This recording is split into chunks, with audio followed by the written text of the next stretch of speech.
I'm Dr. Anthony. Let me share with you the most common cause and symptoms of a whiplash injury.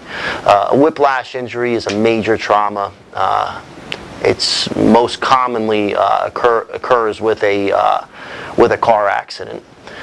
When, for example, if it's a rear impact collision, someone hits you from behind, the first direction your head actually goes is up, because when you get hit, the seat actually pushes the center of your back in, and your body rises up. Now, when your body rises up, the next direction that your head goes is back. It gets whipped backwards, and then following the backlash, then your head's going to get whipped forward. There's a couple things that occur here when this happens. With the spine itself, you can have ligament tears in the spine. You can have disc injury. You can have nerve trauma. And this all gets diagnosed, and we order the right testing to diagnose this accurately. The other level of injury occurs in the brain. When that head gets whipped back and then forward, there's pressure changes that occur in the head. And the brain itself actually can get traumatized from slamming against the front side of the skull, and then, or first slamming, to the front side, and then it will go to the back side of the skull. Where the brain sits in the skull, there's a lot of sharp edges that can basically cause injury to the brain, very similar to a concussion injury. Some of the symptoms that come along with a whiplash injury can be nausea, dizziness, vertigo, pain in the neck. It can refer into the arms, travel into the arms, causing pins, needles, numbness, and tingling.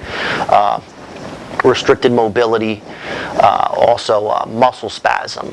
You can have significant muscle spasm and tightness on the back of the neck, or just underneath the skull, right there where the neck attaches to the skull, right there. You can also have spasm down on the traps. We'll find that there's a lot of spasm a lot of times. The whiplash injury can affect your life in many ways. We have patients that are unable to perform certain work that they were able to do prior to the injury.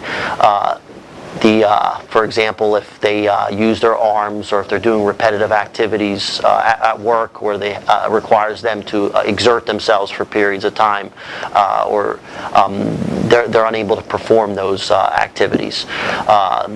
Activities of daily living, such as washing your hair, bathing yourself, these types of activities can become difficult subsequent to a whiplash injury. Sleep can be very difficult. Sleep disturbances is a very common finding with people that suffer from a whiplash-associated disorder. Whiplash, the pain that it causes, can affect your relationship with your spouse or your significant other, causing you to be a little more impatient, a little more sensitive. Sometimes we hear a lot of times that the patients are not able to do those activities that they did with their child, even coaching their child, for example. They're not able to coach their child for that year, possibly, or if it's very severe, maybe they're unable to perform the simplest activities, such as sitting in a movie theater for 2 hours. That can be difficult. If you're suffering from a whiplash following a car accident or any other injury, we have great success with treating whiplash injuries. Our office specializes in whiplash injuries. Give us a call. We can help you. We can be reached at 215-743-5330.